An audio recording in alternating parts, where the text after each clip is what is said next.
আজকে দেখো ক্লাস 7-এর তুলসী প্রকাশনের যে ইংলিশ বইটা রয়েছে ডাফ অ্যান্ড ডাটের এর 242 পেজ এক্সারসাইজগুলো রয়েছে সেগুলো নিয়ে আজকে আলোচনা হবে। তো আজকে দেখো model set 2 first summative evaluation. তো দেখো 1 নম্বরে দেখো একটা সিন দেওয়া রয়েছে, তো এর কোয়েশ্চানগুলো কিন্তু করবো। দেখো অ্যান্সার দ্য ফলোয়িং কোয়েশ্চেন, অর্থাৎ নিচের প্রশ্নগুলোর উত্তর এখানে লিখতে বলা আছে। 1 নম্বর দেখো হোয়াট ইজ ফ্যাসিনেটিং হেয়ার, অর্থাৎ কোন জিনিসটা আকর্ষণ করছে এখানে।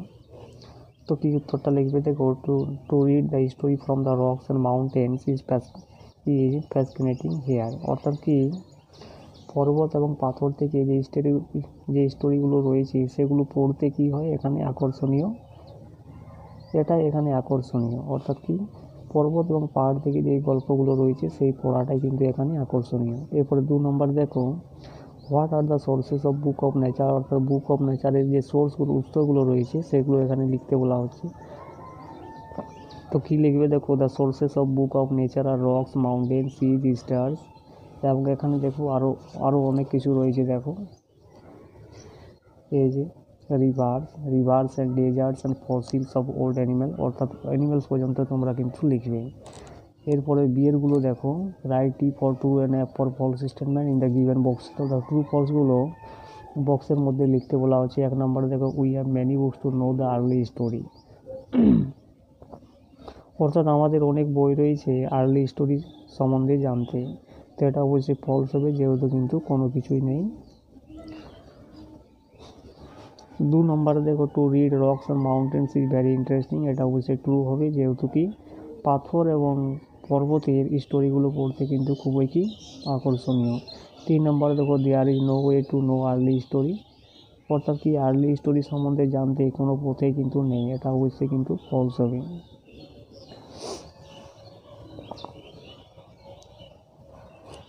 এরপর 2 নম্বরে দেখো read the poem carefully and answer the question given below, এটা দেখো অ্যান্সার দ্য ফলোয়িং কোয়েশ্চেন, নিজের প্রশ্নগুলির উত্তর এখানে লিখতে বলা আছে।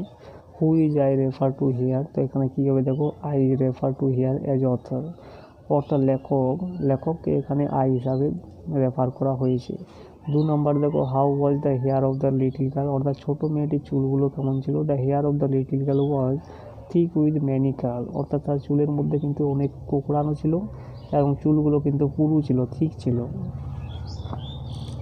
এরপরে গ্রামারগুলো দেখো 3 দেখে feel in the blanks with proper degree of adjective, অর্থাৎ কি অ্যাডজেক্টিভের প্রপার ডিগ্রি দিয়ে এই ব্ল্যাঙ্কগুলোকে পূর্ণ করতে বলা হচ্ছে। 1 নম্বরে দেখো দ্য স্ট্যাচু ইজ দ্য, তো দায়ের পরে সবসময় কী হয় সুপারলেটিভ ডিগ্রি হয়, তাহলে কী হবে tallest statue in the world.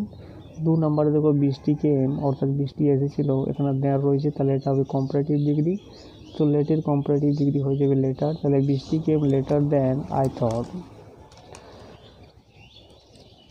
3 নম্বর দেখো বিনা ইজ অ্যান ইন্টেলিজেন্ট গার্ল, তাহলে কী হবে বিনা একজন বুদ্ধিমান মেয়ে।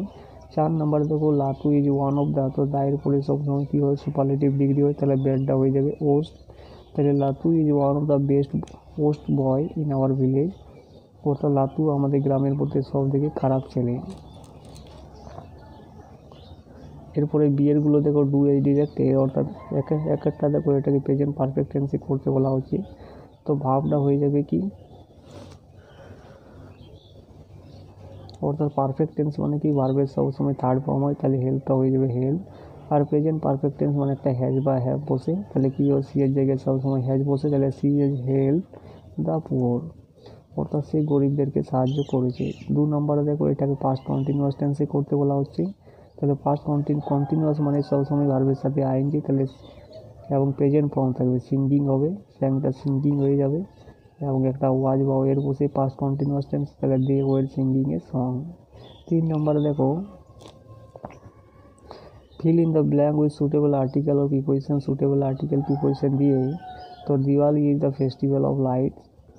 4 নম্বর দেখো why have you closed your book, ওই যে তুমি তোমার বইটা কেন বন্ধ করেছো, তো এখানে বসবে ইয়োর, এখানে পজিটিভ অ্যাডজেক্টিভ বসাতে বলা হয়েছে।